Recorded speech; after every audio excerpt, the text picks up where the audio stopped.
The Voyagers, of course, revolutionized the views of the giant planets. Before the Hubble Space Telescope, there were no real telescopes in space that could give us any clear images. You get these blurry telescope images from the ground.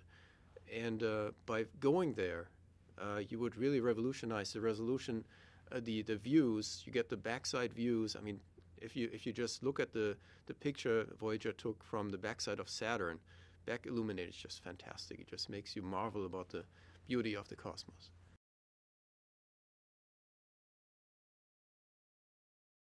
If you don't go to a planet, you will not really know anything about its magnetic field.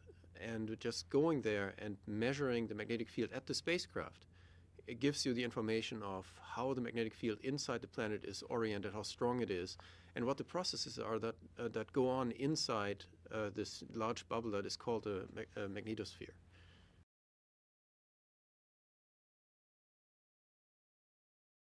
What was hypothesized in the late 1950s, the solar wind that flows out in all directions from the sun, it would have to run eventually into the winds from other stars from the surrounding neighborhood. And nobody knew where this boundary was. Nobody knew how far away it was and whether the Voyagers would ever get to it. But yet NASA and JPL decided to fund the Voyagers to explore further into the depths of the outer solar system to look for these boundaries.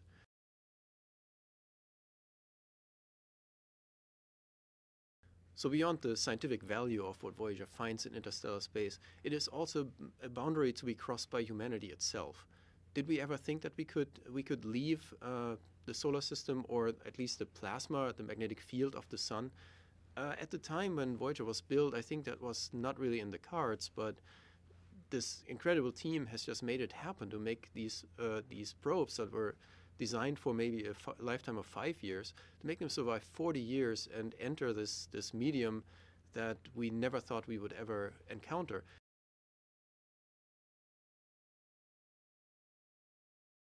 We hope that we get as much data as we can from them, squeeze them as good as we can. But even after that, they're still our cultural messengers because they have golden records on them that have preserved images, sounds, and other information about Earth that was around in the 1970s. And these golden records will be preserved for billions of years, and they could be picked up by future humans or by anything else that might be out there. And since recently extrasolar planets made us less lonely in the universe than we previously thought, maybe that chance has increased.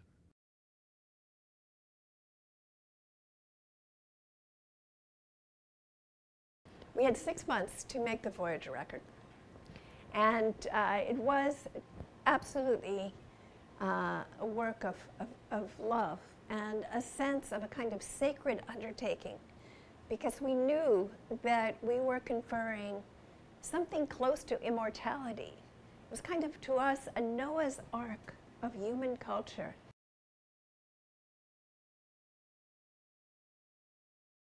In our greetings section, in which we have 59 human languages, some of them are the dead languages of Sumer and other civilizations that no longer can speak for themselves, as well as the greetings from the humpback whales to represent some of the non-human species that are conscious and that we share this planet with.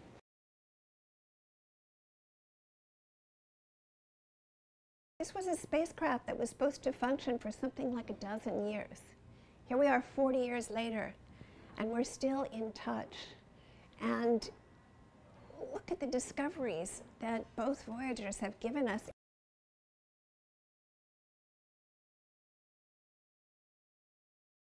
I think none of us knew when we launched 40 years ago that anything would be working for that such a wonderful long journey. We had hoped that we could reach interstellar space, and actually one spacecraft has already reached interstellar space in that 40 years.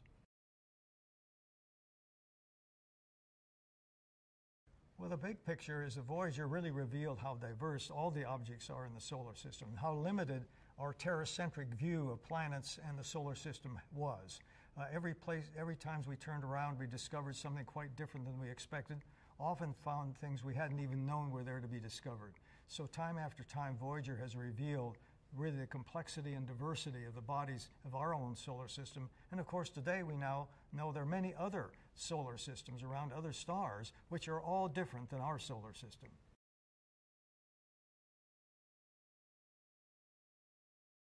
It really is a continuation of the great missions of discovery that took place hundreds of years ago, as first circumnavigation of the Earth, for instance. And in fact, even goes back to the mythological journeys, which were journeys of discovery, returning home with something new and unexpected. In the case of Voyager, nothing itself is not returning home. What's returning home are the messages from deep space of what's really out there, not just what we imagine is out there, but what is really out there.